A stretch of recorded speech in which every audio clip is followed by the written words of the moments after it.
The word was spoken between the kedgeree and the toast rack, in the pause where the footman had stepped out to fetch more hot water for the tea urn, and it landed on the breakfast table at Sefton Hall with the particular weight of something that had been carried for a long time and set down at last in the wrong place.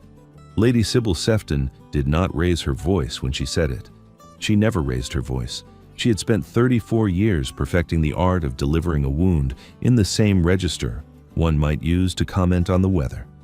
And she employed it now with the ease of long practice, her knife resting against her plate, her gaze directed not at her brother's wife, but at Sir Walter Grieve, who was seated across the table and who represented this morning an audience worth performing for. "One does wonder," she said, lifting her teacup with a hand that did not tremble. "How long the family must wait. 18 months now and nothing to show for it.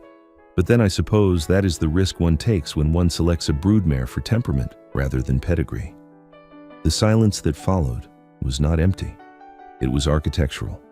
A silence with walls and a ceiling, and a weight that pressed down on every surface in the room. The morning light came through the east-facing windows in long columns that caught the steam rising from the dishes on the sideboard and the dust motes suspended in the air above the table, and in that light everything was visible. The flicker of shock across Sir Walter's face, the stillness of Dorothea's hands around her teacup, the faint, satisfied settling of Sybil's shoulders as she registered the impact of what she had said and found it adequate. Dorothea Sefton, Duchess of Albemarle, did not move. She had been married to Hugh Sefton for 18 months and had lived in his house for 17 of them.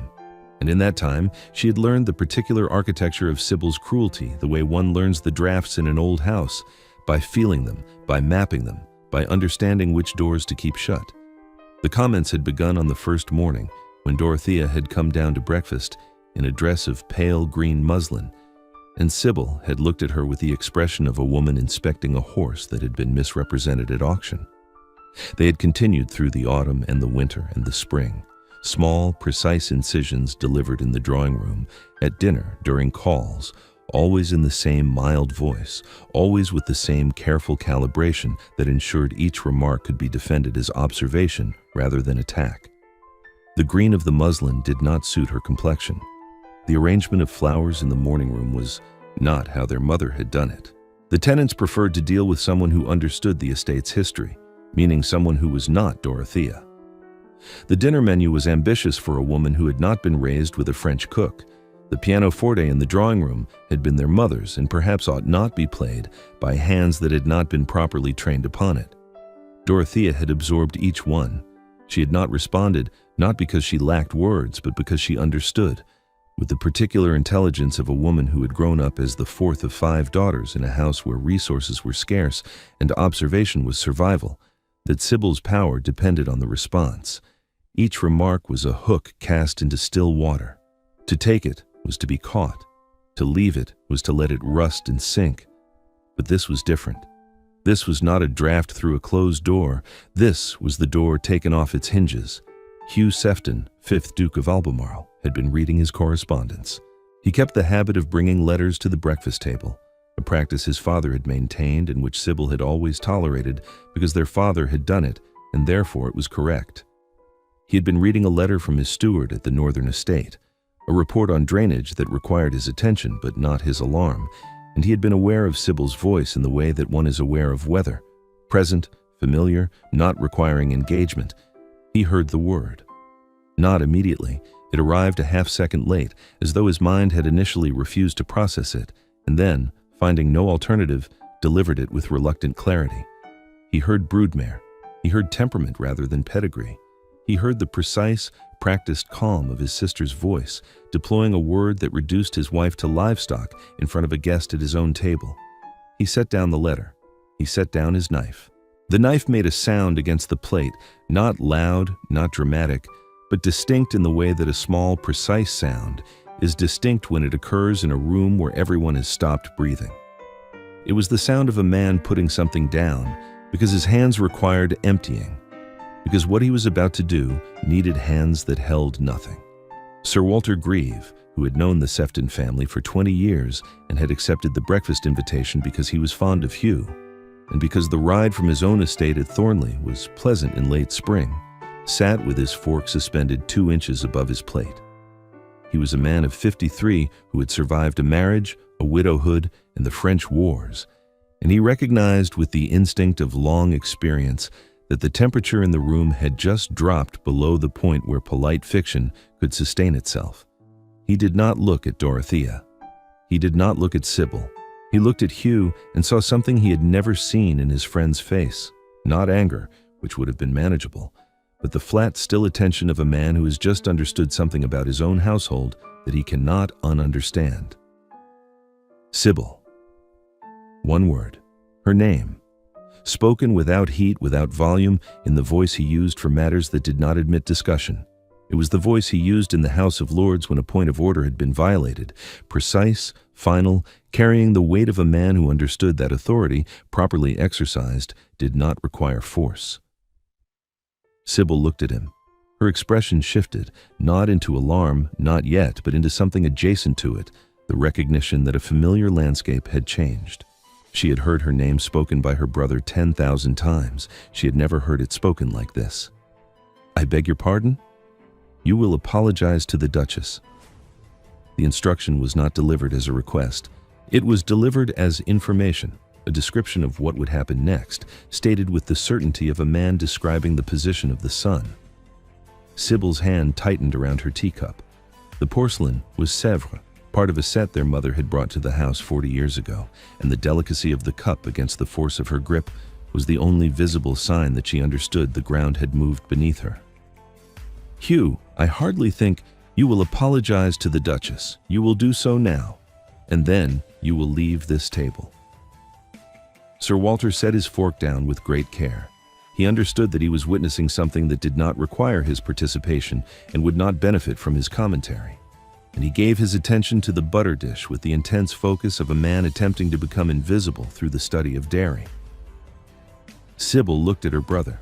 She looked at him with the expression she had worn since childhood, the expression that said, "I am the elder.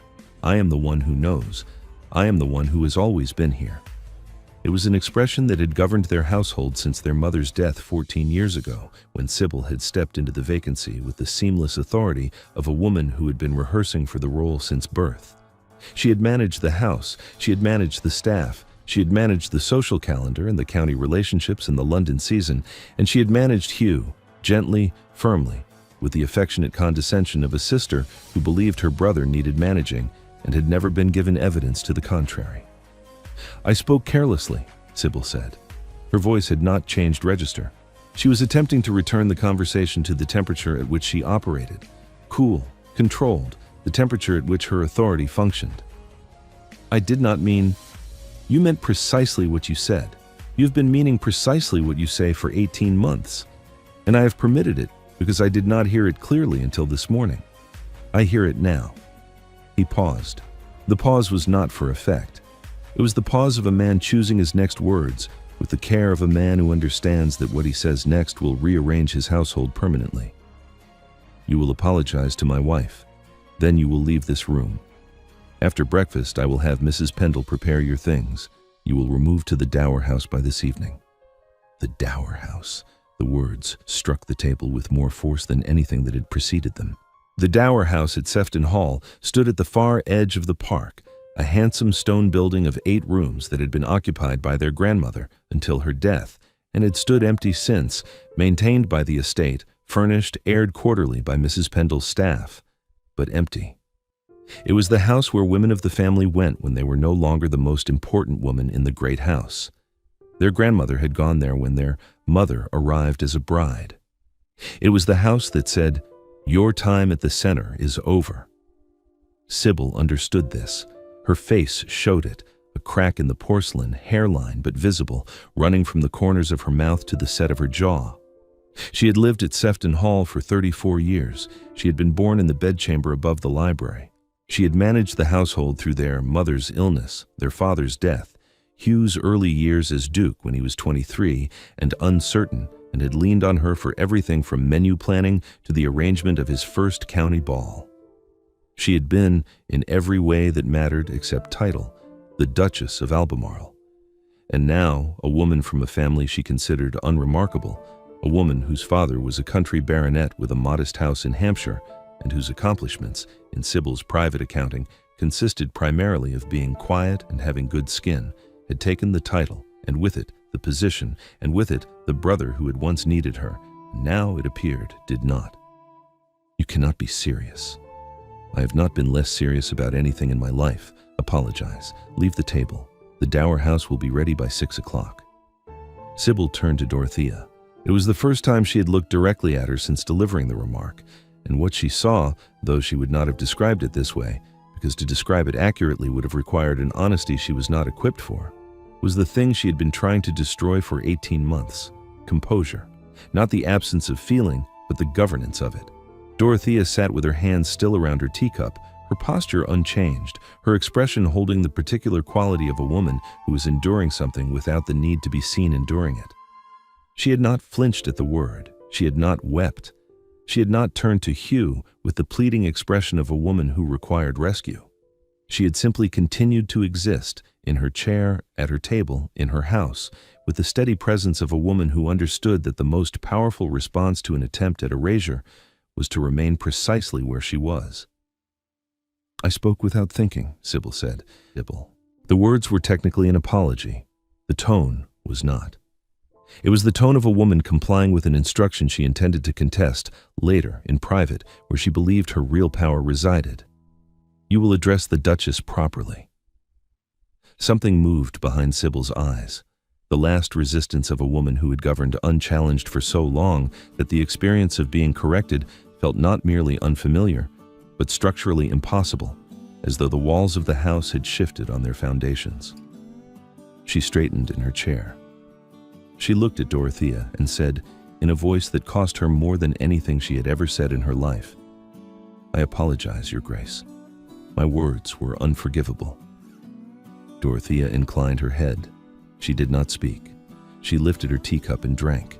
The tea was lukewarm by now, but she drank it as though it were perfect, because the act of drinking tea at one's own breakfast table while the world rearranges itself around you is not about the tea. Sybil stood. The chair scraped against the floor, the only ungoverned sound she had made all morning, and she left the room without looking back. Her footsteps receded down the corridor toward the staircase, and the house absorbed them and was still. Hugh did not watch her go. He was looking at Dorothea. He was looking at her the way a man looks at something he has been living beside without seeing, the way one looks at a painting that has been hanging in a room for a year, and which one has walked past 1,000 times, and which, on the 1,001st time, arrests you with its clarity and makes you understand that you have been living in the presence of something remarkable and have failed, through the particular blindness of proximity, to see it. "Dorothea." "Yes?" "I'm sorry." She set down her teacup. She looked at him, not with forgiveness, which would have been premature, and not with accusation, which would have been beneath her, but with the steady, assessing gaze of a woman who has heard words and intends to wait for their meaning to be proved by action. "I know," she said. Sir Walter Grieve cleared his throat. He had been studying the butter dish for some time and had exhausted its possibilities. "Sefton," he said, with the careful lightness of a man re-entering a room after an explosion. "I believe the kedgeree has gone cold. Might I trouble you for the toast?" Hugh passed the toast rack. His hand was steady. The morning continued. The household learned of Sybil's removal before luncheon, though no formal announcement was made. Households do not require announcements. They have Mrs. Pendle, and Mrs. Pendle had ears that functioned with the precision of scientific instruments and a network of communication that would have impressed the Admiralty. By 11 o'clock, every member of staff from the kitchen maid to Aldous, the steward knew that Lady Sybil was to be installed at the Dower House by evening, and the information was received with the complicated expression that servants wear when something they have privately wished for actually occurs, a mixture of satisfaction, unease, and the fervent hope that they would not be required to carry the heavier trunks. Mrs. Pendle herself received the instruction from the Duke at 9:30 in the housekeeper's sitting room, where she kept her ledgers and her keys and the small glass of Madeira she permitted herself on Sunday evenings. She listened without expression. Mrs. Pendle's face, in professional mode, was as readable as a closed book in a locked room, and said only, "The Dower House has been aired this month, Your Grace. I shall have fires lit and the bed linen changed by 4 o'clock. Thank you, Mrs. Pendle. Will Lady Sybil require a maid at the dower house, or shall she bring hopwood? She will bring hopwood. Mrs. Pendle nodded. She did not permit herself the satisfaction that moved behind her eyes, because she was a professional, and professionals did not take visible pleasure in the redistribution of household power. But Aldous, who was passing the sitting-room door and who knew Mrs. Pendle's face as well as he knew the estate accounts, saw the faintest alteration in the set of her mouth and understood.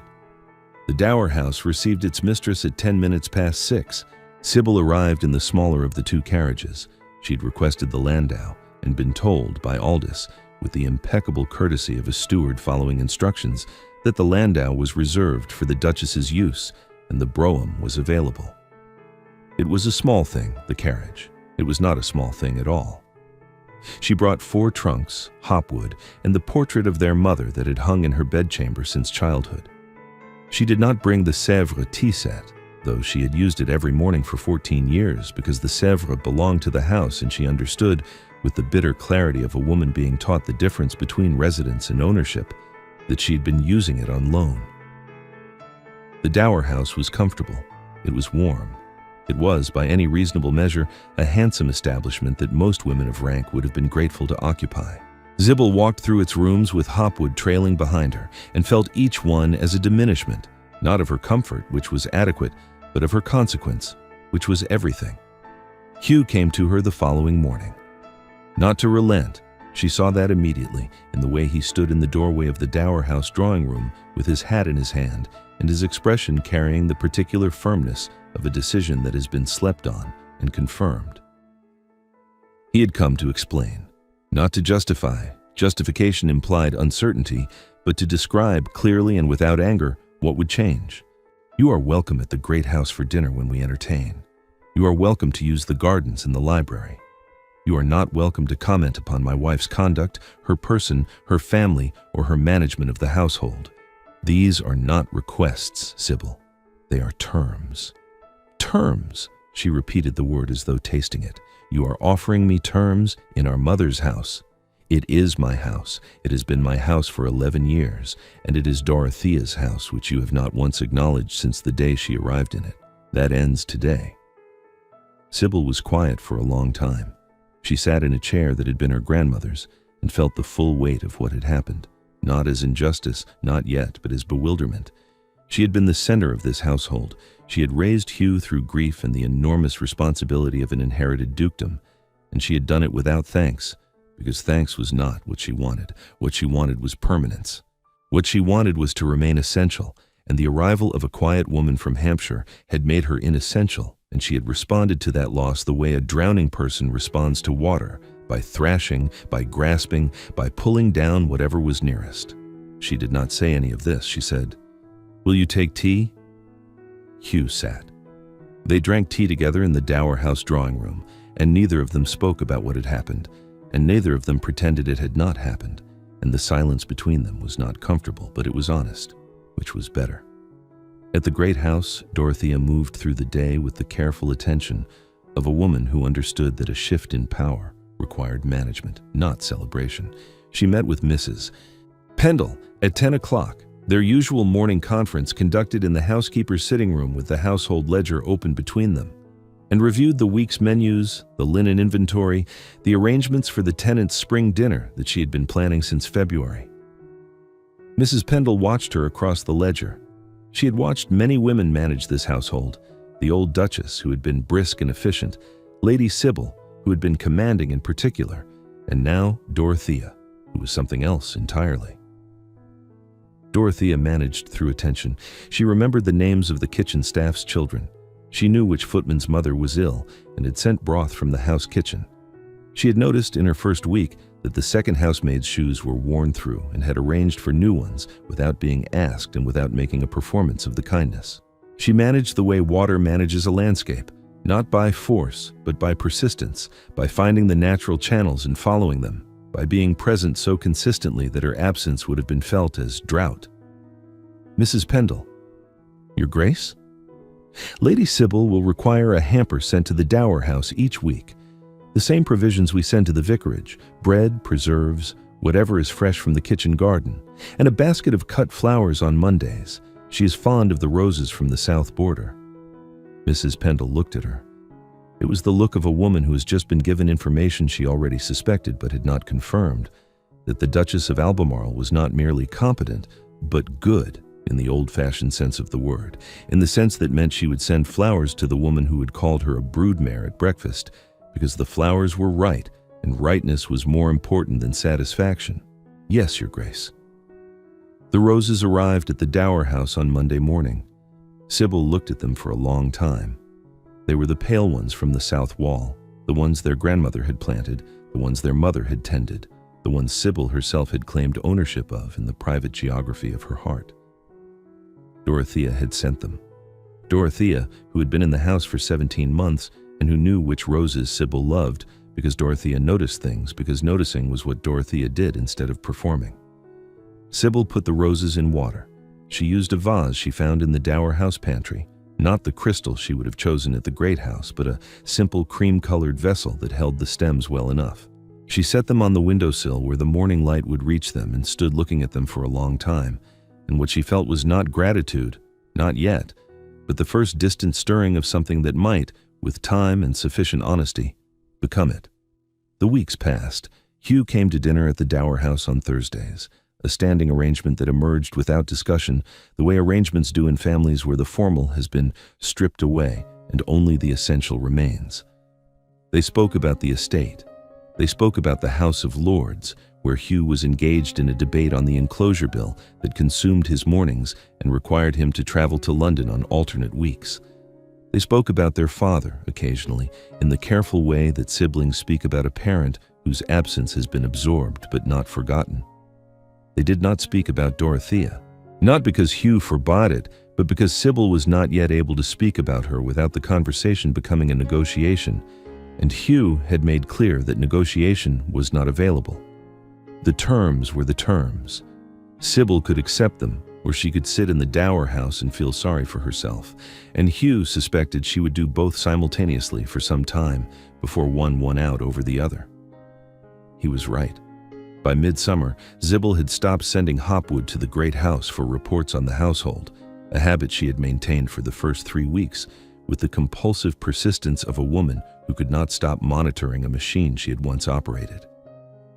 By August, she had begun walking in the park again, which brought her past the walled garden where Dorothea spent her mornings, and which resulted, eventually, inevitably, in a conversation. It was not a grand conversation. It was a conversation about runner beans. Dorothea was inspecting the kitchen garden with Mr. Fallow, the head gardener, and Sybil was walking past the wall when she heard Dorothea ask about the variety of runner bean that had been planted along the south-facing trellis, and Sybil, who knew because she had overseen this garden for 14 years, said from the other side of the wall without thinking, "Painted lady, grandmother planted them in the year of the old king's illness. They want more water than Fallow gives them." There was a pause. Then Dorothea's voice from the garden, carrying the warmth of a woman who is offering an opening and knows it might not be taken. "Would you show me?" Sybil came through the gate. She showed her the runner beans and the espalier pears and the strawberry bed that needed netting before the birds found it. She showed her where the asparagus crowns were planted and why the rhubarb was struggling and which corner of the herb garden received the most sun. She did this without condescension, or nearly without it. The habit was old and would take time to break, and Dorothea listened with the attentive silence of a woman who understood that this was not about runner beans. Mrs. Pendle, who observed this exchange from the kitchen window, allowed herself a small private adjustment of expression that Aldous, had he been present, would have identified as satisfaction. The autumn brought the county assembly, the first significant social occasion since the breakfast. Dorothea attended on Hugh's arm, wearing a gown of ivory silk with pearl buttons at the sleeves that Mrs. Pendle had helped her select, and which caught the candlelight in the assembly rooms with the quiet luminosity of a woman who did not require ornament because she carried her own light. Hugh stood beside her with the particular attentiveness of a man who has understood, belatedly but completely, that the woman he married is not the woman he assumed she was. She is better, she is deeper, she is the kind of woman who sends roses to her enemy and calls it housekeeping. Sir Walter Grieve was present. He crossed the room to greet them with the warm directness of a man who has survived the awkward breakfast and emerged with his friendship intact and his respect considerably increased. "Duchess," he said, bowing over Dorothea's hand, "I hear the kitchen garden is thriving."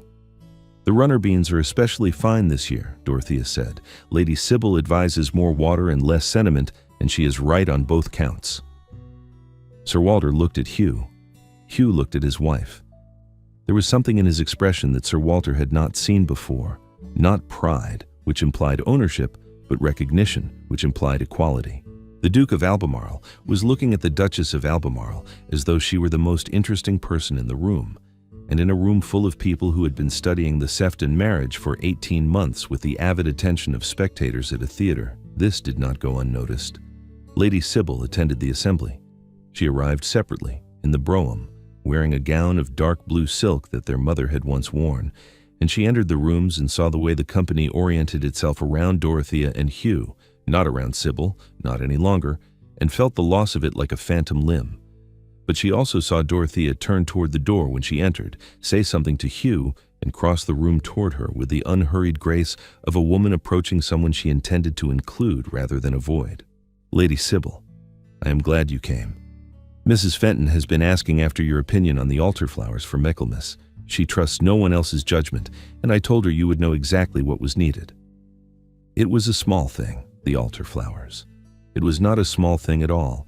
It was Dorothea offering Sybil a place, not the place she had occupied before, which was gone and could not be returned, but a place nonetheless, defined not by power but by belonging, which is quieter and more durable, and which Sybil, standing in the assembly rooms in her mother's dress with the noise of the county around her, understood for the first time was what she had actually been fighting for all along. "Thank you," Sybil said. The word had no edge. It was the first word she had spoken to Dorothea that contained nothing but itself. The winter came. Sybil came to the great house for Christmas dinner and sat at the table where she had once presided, and found that the meal was excellent and the conversation was better, and that Dorothea had placed her beside Hugh with Sir Walter on her other side, so that she was flanked by the two men who knew her best and who would not require her to perform. After dinner, in the drawing room, Dorothea played the pianoforte. She played a sonata their mother had been fond of, not because she knew this, but because Mrs. Pendle had mentioned it in passing, and Dorothea had remembered, because Dorothea remembered everything, because remembering was the mechanism by which she loved. Sybil sat in the chair nearest the fire, and listened, and did not say that the pianoforte had been their mother's, and perhaps ought not be played by hands that had not been properly trained upon it. She did not say it because it was not true. It had never been true.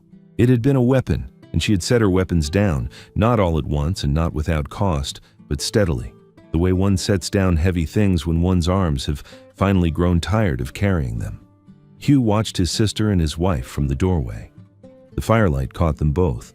Sybil in the chair, Dorothea at the instrument, the music filling the room with the particular warmth that music carries when it is played in a house where it has been absent too long. He understood that what he was seeing was not reconciliation, which implied that the two women had once been allied and were returning to alliance. It was something harder and more valuable.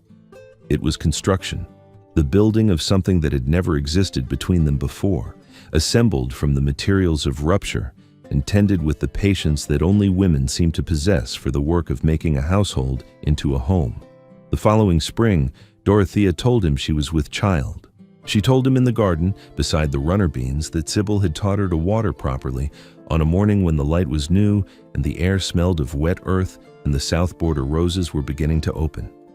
Hugh took her hand and held it and did not speak for a long time, and when he did speak, he said only her name twice, because it was the only word that contained everything he meant.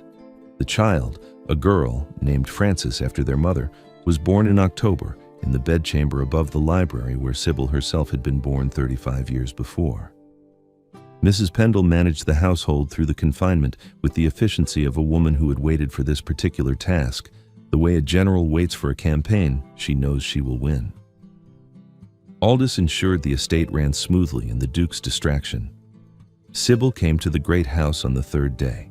She stood in the doorway of the bedchamber and looked at Dorothea holding the child, and felt the full, complicated weight of what she had nearly destroyed, not through malice, though it had looked like malice from the outside, but through the terror of a woman who had confused necessity with identity and had fought to preserve the former because she could not bear to examine the latter.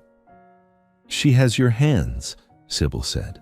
She crossed the room and sat on the edge of the bed, the first time she had sat on that bed since their mother had died in it, and looked at the child with an expression that contained at last nothing but what it was. "May I?" Dorothea placed Frances in Sybil's arms. The child weighed almost nothing and meant almost everything, and Sybil held her with the careful, competent hands of a woman who had managed a great house for 14 years and who understood, finally, that the most important thing she had ever held was not a household, but this, a small, warm weight that breathed and stirred and would grow up in a house where two women had learned, at great cost and by the hardest possible route, to share the same rooms without the need to own them. Hugh found them like that. Dorothea resting against the pillows, Sybil holding Frances beside the window where the October light came through in pale gold columns, Mrs. Pendle standing in the doorway with a tray of tea and the expression of a woman whose professional satisfaction had reached its absolute ceiling. He stood in the corridor and did not enter because the scene did not require him, and because the wisest thing a man can do in a house full of capable women is to know when his presence is a contribution and when it is an interruption. Years later, when Frances was old enough to ask, she would learn the story in pieces from Mrs. Pendle, who told it with the compressed efficiency of a woman who believed that important information should be communicated clearly and without embellishment. From Sir Walter, who told it with the warmth of a man who had been present at the breakfast and who believed the kedgeree had been excellent, whatever else might be said about the morning. And from Sybil herself, who told it once on a winter evening in the Dower house, with the fire low and her hands folded and her voice carrying the particular steadiness of a woman who has examined her worst moment with sufficient honesty to describe it without flinching. "I was afraid," Sybil told her niece, "not of your mother, of not being needed. They are different fears, but they produce the same cruelty." Frances did not fully understand this at 14. She understood it at 22 when she married and moved to her husband's house and discovered that the most difficult transition in a woman's life is not the arrival, but the accommodation. The slow daily work of finding one's place in rooms that belonged to someone else before you came, and learning to call them home anyway. Hugh, gray-haired and slower than he had been, and still reading his correspondence at the breakfast table, looked up at Dorothea each morning with the expression of a man who has learned that the most important thing he ever did was set down a knife, quietly, without drama, at the right moment, in defense of the right person. The table held. The house held. And the stories that filled it arrived as they always do, like a door left open for whoever chooses to walk through it whenever they are ready.